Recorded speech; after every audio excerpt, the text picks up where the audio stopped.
nti waliwo abantu abalina emmundu pinga kino njala nkitereze waliwo ebifo nga biri licensed by the government abantu okugendayo gubanga muzannyo ne basasula ssente okuba amasasi ekyo gye kiri natenga n'amasasi si masasi agatta era kaakati ono kyeyalaba kikyo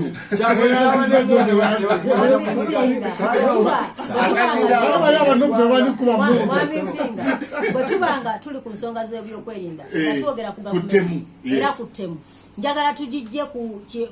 levo ya Namugga, ku levo ya Shafik, ku levo ya Kayemba Solo. Tuyina omuntu eyawe mandate engeri gye yagifunamu oba yagifuna atya naye finally yayina obuyinza. Yawaba na Uganda obuyinza. Naweebwa ebikola. N'alayira nti mwenna nja kubakuuma n'ebyammwe ekiseera kyonna. Era singa wabaawo ekitagenze bulungi ebitundu 10 ku kinnaakyo n'okusukkawo oyo gwe tulina okubuuza. So bino byonna ebitambula ayina okuddamu ebibuuzo ali omu mukulu Museveni bino ebituuka ku bannayuganda tunnyonnyole kyekibaddewo era ensi engunjufu buli muntu lw'olemerera okukuuma abantu bo abantu amu bagamba mukulembeze nti oba resigninge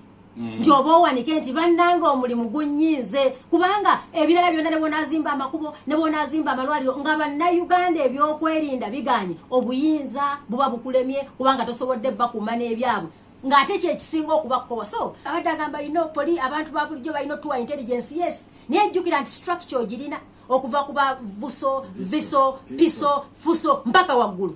babalina nga basasulwa ssente z'omuwoomu. So all the intelligence structure intelligence tewalina abawako debate baddembe n'okwongeramu kasaabala nti ebyokwerinda biragaya baddembe okwongeramu okulaba nti bafuna information entuufu okusobozesa okutukuma. So excuse eya ebyokwerinda obutaba na ssente eyo teriyo byonna ebibasobozesa okuleka nga bwongo bwe bunafuye eryo yalina okuwa instructions kubanga oyinza okutuuka nogaa nti mbabule byonna mbikoze Shafik waliwo otuuka nogaa nti byonna mbikoze ntaddewo benda banga be batuufu esitowe weddemu abasobola okutuukiriza bino byenjagala because otuuka ne human resource bibanga sasi mu chamber waliwo otuuka nogaa nti mbabuulire Namugga bw'abanga alemereddwa baweddeyo olaba Namugga biganye sina gwe nsobola kuleeta n'abaako kyakola ekyenjawulo. Abakulembeze tulina obuvunaanyizibwa okulaba nga tukola ebyo ebyatuweebwa obuvunaanyizibwa obwatuweebwa bannayuganda basobole okufuna eddembe mu nsi yaabwe naye tetugenda kussa mukono ku kyeddembe ly'obuntu ekiwamba bantu Shafik mugenda kulaba mubadde musanga abaana eyo kawempe be mukwata musimanyi babasanze bakolera bbo mu buyumba mbadde temubalaba simanyi twabajje wano nga bakola bbo musimanyi nabweru abo abaana kyekibasindiikiriza ne bwe munaabanoonya naye nga ffe tuzimba insecurity akikyala obukulembeze obuliko buli webakubuuzanga insecurity esinga okuba number 1 mu Uganda insecurity esinza okuba number 1 mukulu Museveni ye yennyini kubanga okoowa emyaka n'abantu bakooye okoko izani insecurity buli akoya ayagala kukolawo katiisa buli akoya ayagala kukolawo katiisa tuddeyo tuwebuuze ddala mukulu Museveni myaka 4 okyasobola n'okugegenya tuga nti okyagala tukulembere okole ki nti okulwako kwa mukamawe izani insecurity to this country abantu banyiiga ng'ogikutteko president ekome ku myaka givuddewo ekome ku bisanje subi yabaweddeko nkugambye n'aba ADF b'owulira bw'obuuza ebyo byonna ebibaawo insecurity eyo nayo nebaawo buli omu yamanye ensonga lwakyazuukuka n'alowooza nga bw'ayagala ngitukowa bw'otunulira ebintu byonna we biri buba bwongo nandowooza n'enkola abantu abasinga nawo n'owokolera kuba oluddeko ku radio kuno singa tokola zi refreshers courses na workshops singa tokyasobola kuba top notch presenter nga bwoli Mwaya Museveni bakulembedde yagalagaana eggwanga lyetaaga abantu abapya abalowooza obulala ku generation yeno abapya katulina ekizibu ky'abaganda baffe nga muganda wange ono Shafik bo bakajja yakava mu ghetto kakati banne baalabiddeko babye nnyo kakyawuliranga nabo balina okubba kyokolanga ugamba tugenda kimuddiza nti naye yakamaliza muganda wange okay kakati mu mbeera eno bano abandi badde bagamba omusajja kuba ono kituufu akimanyi ono ye muntu gwe sinaamukubuusabuusa ono yandibadde amutuuza n'amugamba eri gyenva ebwayisa mu tebuyoleka zooni oba mu lufula abavubuka bagamba tokyali wa mulembe gwawe weetaaga endowooza ey'enjawulo zino zonna insecurities eziriwo intelligence kubanga omuntu abatuma ebintu byalowooza bya mu nsiko byadda era bagamba n'omu covid agamba nga musomaame temukola bwe muti ebitakyakola mu kaseera kano nti osomaame wa luli basomaamanga mu nsiko ne weekweka kati bikyaliwo n'olwekyo Mwami Museveni ono nga tavudde mu bukulembeze buno bino byonna ebintu ebijja okubeerawo ng'era maama wange Namugga bw'agambye n'okuwamba abantu kwe bawamba lwakuba ye bagamba bano baagala kujjako kyali waffe ono mu buyinza katubakwate buli alina endowooza ey'enjawulo oyo bamukwata kubanga bakuumira ye mu buyinza era kyenkakasa nti abimanyiiko singa abadde taliimu kuno okuwamba abantu kuno kubakuba abaana bali eri bamaki tebabakwata agenda kwerayiza wano olwo yalayira paka kati bakyaliyo kubanga mbu abo batiisatiisa tajja kulayira kakati abo katobatwale tubatereke ebyo binaakoma ddi lwaki eggwanga libonaabona eri omuntu omu lwaki eggwanga libonaabona olw'omululu n'obutakuta mwami Museveni kikyalubanja eggwanga lino kyatafunye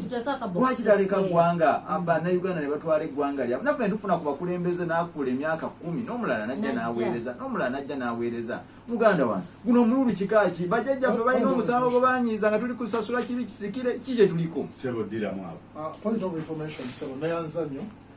muganda wange omukulu wange nakula naye one bannayuganda wano kibatuuseeko bano tubabuuze obuyinza bwe buki era obuyinza buvaawo bano bagamba people power beerabira okugamba nti god is ki ne bagamba they are power people power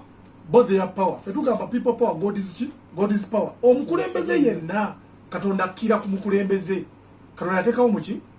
ojja byogera byonna nti bakwetamiddwa naye zaali ennaku z'omwezi zimanyikiddwa mu Uganda bannayuganda baba mu mayumba gaabwe ne basimba ennyiriri ne bagenda batiikinga Museveni emyaka 4 gye muweereza ne bye mukola byawukana nnyo so nze nsaba gavumenti y'NRM kujijjukiza bujjukiza nti obuyinza buli mu bantu ebyokwerinda ffe tulina ekisumuluzo ky'ebyokwerinda nga bannansi era nsaba mukulu Museveni n'abatwalo n'abatukulembera bonna nti tuwe bannayuganda ekitiibwa tosobola tetugenda kujja mimwa na kwogera ku nsonga ya kibuza bantu ekyo babaagala oba tebaagala era parliament ngezzeemu bweti tewali kigenda genda maaso nga government enawo accountability tenanyonyola bannayuganda wa abaana baffe abaawambibwa abaabula abantu obutaleeterwa mu makooti n'obutawa ssemateeka kitiibwa teri ggwanga ligenda kutambula nga bali mu bukulembeze batufuga nga abafuga abaana baabwe tebagenda tufuga nga abalunda ente zaabwe bamanye nti eggwanga libaako amateeka ge ligoberera ng'omukulembeze w'eggwanga ali accountable alina okuddamu ebibuzo sebo waliwo yawa statement n'agamba nti obakuba mukulu Kyagulanyi aliwo n'agamba bamukubye empola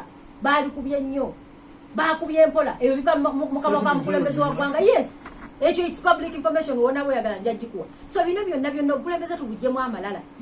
dine eggwanga lyaffe Shafik leero bano bali mbuyinza ekya tujja kubeeramu naye mbategeeza ffe ng'opposition kye tugenda okusookerako tugenda kuleta amendment constitutional review reforms musemateeka ne electoral review reforms bino byabaddaga Shafik abaka abamu ebitundu byali tebikiikiddwa tetukkaanya gavumenti nnene